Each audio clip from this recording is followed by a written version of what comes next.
The Hawaiian legislature passed Act 191 in an attempt to prohibit materially deceptive media that would harm the reputation or electoral prospects of a candidate in an election. This seems like an infringement on free speech. The District Court for the District of Hawaii agreed. So we'll look at this case next on the Constitution Study.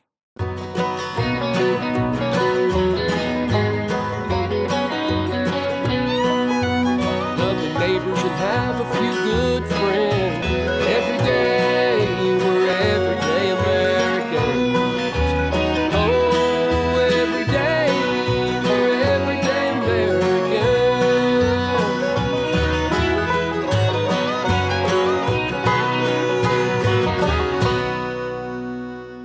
Hello there, everyday Americans. Paul Engel here with the Constitution Study, where we read and study the Constitution.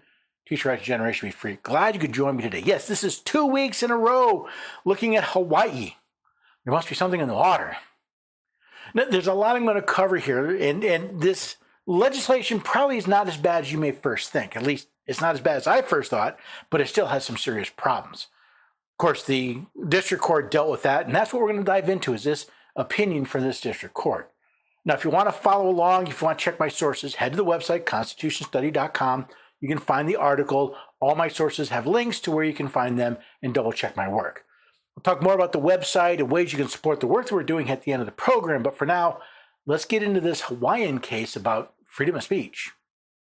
How can you tell when a politician is lying? Well, the general answer is when their lips are moving. But how can you tell when someone is lying about a politician? Well, that is where the Hawaiian legislature stepped in with Act 191.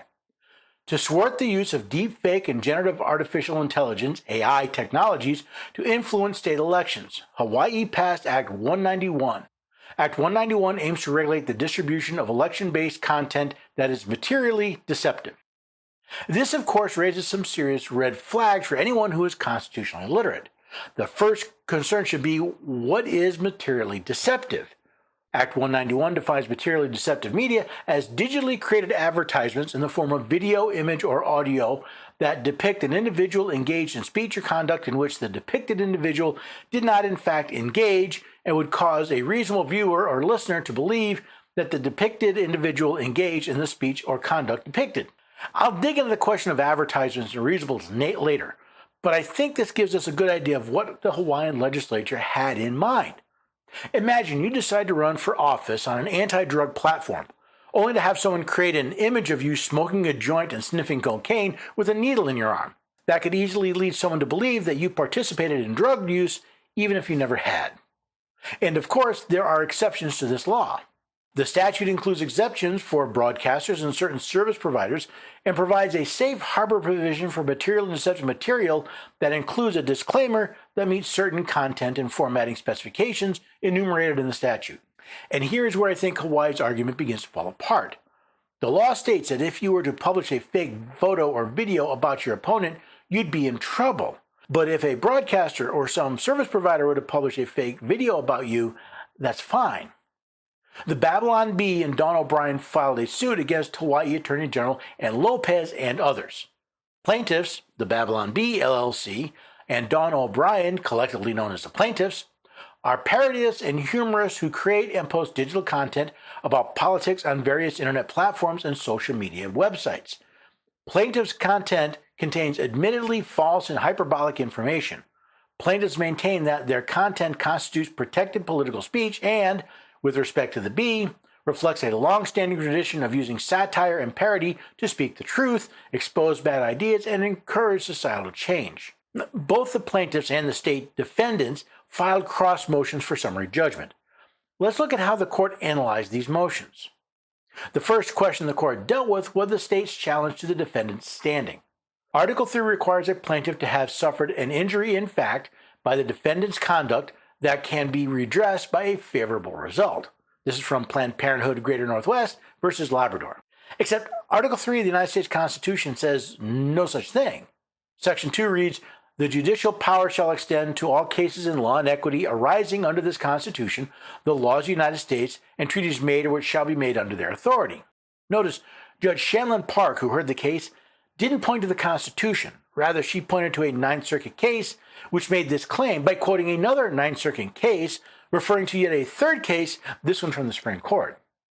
In none of my research did any of these cases actually point to the language of the Constitution to support their assertion.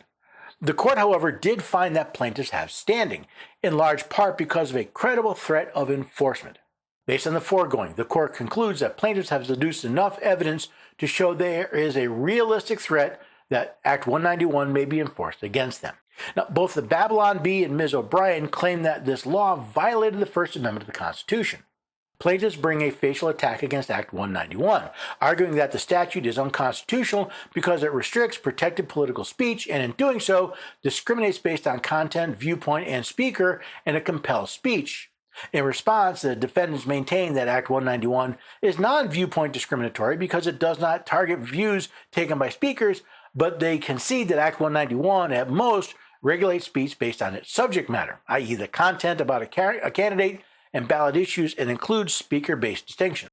As frequently happens, the court, and therefore the attorneys, ignore the actual language of the First Amendment, which starts out with, Congress shall make no law respecting an establishment of religion or prohibiting the free exercise thereof or abridging the freedom of speech or the press.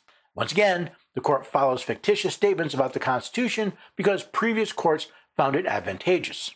The First Amendment, applicable to the states through the 14th Amendment, prohibits laws that abridge the freedom of speech. This is from National Institute of Family and Life Advocates versus Becerra. The problem is, Justice Thomas made this statement without any actual reference to the 14th Amendment to the Constitution that he is claiming as proof he is correct. In fact, there is no language in the 14th Amendment that changes the language of the First Amendment to claim it applies to the state. What we have here is a clear violation of the 14th Amendment, just not the way the judge thinks. Finally, having determined that plaintiffs prevail on their First Amendment summary judgment claim, the court addresses plaintiffs' void for vagueness challenge under the Due Process Clause of the 14th Amendment. It's not the vagueness that violates the 14th Amendment. It's the deprivation of liberty without due process of law. From the 14th Amendment we read, nor shall any state deprive any person of life, liberty, or property without due process of law. See, Hawaii is claiming to punish people for exercising their right to speak their mind without showing that what they are doing is violating the rights of others. While the court claims this is due to vague language, what I see is a clear violation of equal protection, also from the 14th Amendment, nor deny to any person within its jurisdiction the equal protection of the laws. Act 191 claims that for something to be materially deceptive media, it was created by a generative adversarial network techniques or other techniques that translate a source image into another image using machine learning, deep learning techniques, and convolution neural networks, artificial intelligence, or digital technology. What if someone uses a technique other than machine learning or similar techniques? Let's face it, people have been manipulating images since photography was invented in the early 19th century. Heck, the movie industry is all about convincing reasonable viewers that they recorded something that didn't actually happen. But Hawaii only wants to punish those whose targets are candidates during an election. Yet what about the exceptions? See, Act 191 specifically excludes a broadcaster, cable operator, or direct-to-home satellite provider unless it was involved in the creation of the material and deceptive material, or an interactive computer service, cloud service provider, or streaming service for content provided by another person, or a developer or provider of any technology used in the creation of materially deceptive material, unless the interactive computer service, cloud service provider, or streaming service has knowledge that the content is deceptive and intends to deceive a resident of the state. So a broadcaster, cable, or satellite operator can broadcast any fictitious material it wants as long as it wasn't involved in the creation of the material. And why are computer services only accepted if they had no knowledge that the content was deceptive, but not broadcasters? It's almost as if Hawaii wants to hold the new media to one standard and corporate broadcasters to another in direct violation of the Equal Protection Clause. I understand that a candidate would not want defamatory information published about them, especially during a campaign. I'm sure it's one of the reasons other qualified people do not run for office, though this is a problem created in large part by the courts. Criticism of their official conduct does not lose its constitutional protection merely because it is effective criticism and hence diminishes their official reputations. This has led many courts to take otherwise defamatory content, not unlike what Hawaii claims is materially deceptive, and claim protection under the First and 14th Amendments. The problem with Act 191 is that it takes traditional political speech, satire, parody, and hyperbole and turns them into new crimes. However, if the courts allowed candidates to sue those who make materially deceptive content of any kind for defamation, then at least the candidates would have a chance to defend themselves without infringing on the rights of others. So again, what do you think? I'm really kind of curious on this one because on the one hand, I see Hawaii's point. If you're a candidate, you don't want defamatory information published, especially in the middle of a campaign. But does that mean you get to restrict otherwise traditional political speech because someone might use it for defamatory reasons? If you make a parody of a candidate, is that covered by Hawaii? That's what Babylon Bee sued about, because that's what they do. And the court agreed with them. It was a violation of the First Amendment.